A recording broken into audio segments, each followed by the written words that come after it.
آج بچہ میرا نمازی بنے نہ بنے مگر ڈاکٹر بنے. کیوں؟ ڈاکٹر بننے کے بعد 2 لاکھ روپے مہینہ کمائے گا. میرا بچہ روزہ رکھے نہ رکھے پڑھنے کے زمانے میں نہیں. بچہ کا ایگزام ہے, روزہ رکھے گا تو ایگزام کی تیاری نہیں کر پائے گا. اب وہ انجینئر بنے گا, پروفیسر بنے گا, ڈاکٹر بنے گا, سائنٹسٹ بنے گا. اسے بچہ روزہ نہیں رکھے گا. ایک روزہ چھوڑ دینے کے بدلے میں ساری زندگی روزہ رکھ لے, پھر بھی اس ایک روزے کا بدلہ رمضان کے روزے کا نہیں ہو سکتا ہے. لیکن ڈاکٹر بننے کے نشے میں بچہ روزہ نہیں رکھے گا. ایگزام ہے, بچہ روزہ نہیں رکھے گا. بچہ نماز نہیں پڑھے گا. نماز پڑھے نہ پڑھے مگر ڈاکٹر بنانا ہے. کیوں؟ 10 لاکھ 20 لاکھ 25 لاکھ روپے مہینہ کمانا بہت بڑی بات. جو لوگ جنت پہ وشواس نہیں کرتے ہیں وہ اس طرح کی باتیں کریں, کوئی شکایت نہیں. جو آخرت پر جس کا ایمان نہیں ہے وہ اس طرح کی باتیں کریں, ہمیں اس سے کوئی شکوہ نہیں ہے. لیکن شکوہ اس سے ہے جو کہتا ہے کہ میں مسلمان ہوں. شکوہ اس سے ہے جو کہتا ہے کہ آخرت ہے, جو کہتا ہے کہ آخرت قائم ہوگی, جنت ہے جہنم ہے, اور قیامت کا ایک دن دنیاوی کاؤنٹنگ کے حساب سے 50,000 سال کے برابر ہوگا. ایک دن وہاں کا, اس کے مقابلے میں دنیا کا 100 سال 1 منٹ ہے. میں ڈاکٹر بن گیا, 50 لاکھ روپے ڈیلی میں کما رہا ہوں. پھر کیا ہوگا؟ 60 سال کے بعد میں بوڑھا ہو گیا, دانت ٹوٹنے لگے, آنکھ کی بینائی ختم ہو گئی, گھٹنے ٹخنے میں درد ہے. پھر 70-90 سال کی عمر میں ہمارے شفیق صاحب برق جیسا ہم بوڑھے ہو گئے, داڑھی کے بال سارے سفید, بدن ہاتھ سوکھ کے کانٹا ہو جائے گا. 100 سال کے اندر فرشتہ آئے گا اور پھر کہے گا, بولے گا چلو اب وہاں چلو جہاں تمہیں سدا رہنا ہے. دنیا کا 100 سال کیسے گزر گیا؟ پوچھیں برق صاحب سے. راجنیتی ایک لمبی راجنیتی انہوں نے کی ہے, لیکن کیسا لگا؟ وہ بولیں گے کیسا لگا جیسے پرسوں راجنیتی میں آئے اور آج بوڑھے ہو گئے. یہ 100 سال کی کیا حیثیت ہے؟ مولانا توصیف صاحب سے پوچھے ہیں کہ جناب نوح علیہ السلام کتنے دن تک دنیا میں اسلام کی تبلیغ کی؟ 950 سال. 950 سال کے بعد جب وقت اجل آیا, موت کا وقت آیا, فرشتے آئے, تو پوچھا گیا کہ حضور 950 سال یعنی about 1000 years, یعنی لگ بھگ 1000 سال آپ دنیا میں رہے, کیسا رہا, کیسا لگا؟ آپ نے کیا کہا؟ ایسا لگا جیسے ایک مکان ہے, اس مکان کے 2 دروازے ہیں, ایک سے گھسا دوسرے سے نکل گیا. ذرا زور سے بولے سبحان اللہ. سبحان اللہ سبحان اللہ. ہم لوگ بس میں ڈی ایم بن گیا, ٹھیک ہے, میں 30 سال تک تو پڑھتا رہا, 18 گھنٹے اسٹڈی کیا, مارے پھرتا رہا, اور اس کے بعد میں نے نوکری کی, ڈی ایم بن گیا. ایسا نہیں کہ ڈی ایم بننے کے بعد اب گھر میں بیٹھے ہیں اور ہر مہینے 5 لاکھ مہینہ گورنمنٹ میرے اکاؤنٹ میں ڈال رہی ہے اور میں آرام سے کھا پی رہا. چونکہ میں نے 25 سال 18 گھنٹے اسٹڈی کر کے میں محنت کر کے میں ڈی ایم بن چکا ہوں. نہیں, وہ ڈی ایم بننے کے بعد ریٹائرمنٹ تک 62 ایئرز تک اسے 24 گھنٹے کی ڈیوٹی کرنی پڑے گی. پورے ہندوستان میں کسی ڈسٹرکٹ میں وہ جائے, جوتا پہن کے ڈی ایم کبھی کبھی سوتا ہے. جب کوئی آپدہ, جب کوئی مصیبت کا ماحول رہتا ہے, چین سے نہیں کھاتا. چونکہ پی ایم کا فون اس کے پاس آتا ہے, سی ایم کا فون اس کے پاس جاتا ہے. پورے ڈسٹرکٹ میں کہیں بھی کچھ ہو, دنگا فساد, سیلاب, آگزنی, کچھ بھی ہو, اسی ڈی ایم سے حساب لیا جائے گا. کیسی پڑھائی تم نے پڑھی؟ اب کون نوکری کر رہا ہے کہ بیوی بال بچے کے ساتھ, کبھی کیرلا, کبھی منی پور, کبھی میگھالیہ, کبھی ہماچل پردیش, اور پورے ریٹائرمنٹ تک. اور جب وہ ریٹائر کیا کتنی عمر ہو چکی تھی؟ 62 سال. اس کے بعد وہ عمر ہے کہ بال سفید ہو گئے, دانت کا علاج, آنکھ کا علاج, پیٹ کا علاج, گھٹنے کا علاج, ٹخنے کا علاج. کون ہے جو 50 سال کے بعد جو بغیر چشمے کے پڑھ پاتا ہو؟ کون ہے جو 50 سال کے بعد وہ 25 سال کے جوان کی طرح 10 روٹی کھا کے ڈکار لے کے پچا لیتا ہو؟ لیور سسٹم, ڈائجسٹو سسٹم چوپٹ ہو جاتا ہے, اور 40 سال کے بعد گھٹنے ٹخنے کا درد آدمی کو مفلوج بنا دیتا ہے. آنکھ کی بینائی, آپریشن, چشمہ کالا پہننا, یہ آدمی کی عادت ثانیہ بن جاتی ہے. دانت ایک کو اکھاڑ کے دیا, 6 مہینے کے بعد پھر دوسرا دانت اکھاڑنے گیا, پھر اس کو بھرنا ہے. یعنی یہ زندگی میں 1 درجن بیماری, پھر 70-80 سال ہو گئے, موت کا انتظار.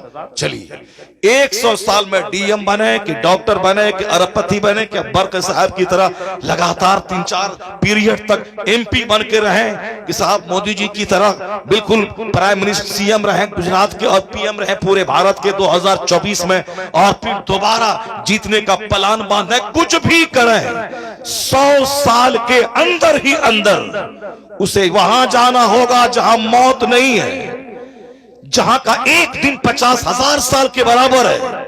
دنیا میں آج بیماری ہے, کل تندرستی. دنیا میں آج غریبی ہے, کل مالداری. دنیا میں آج عزت ہے, کل ذلت.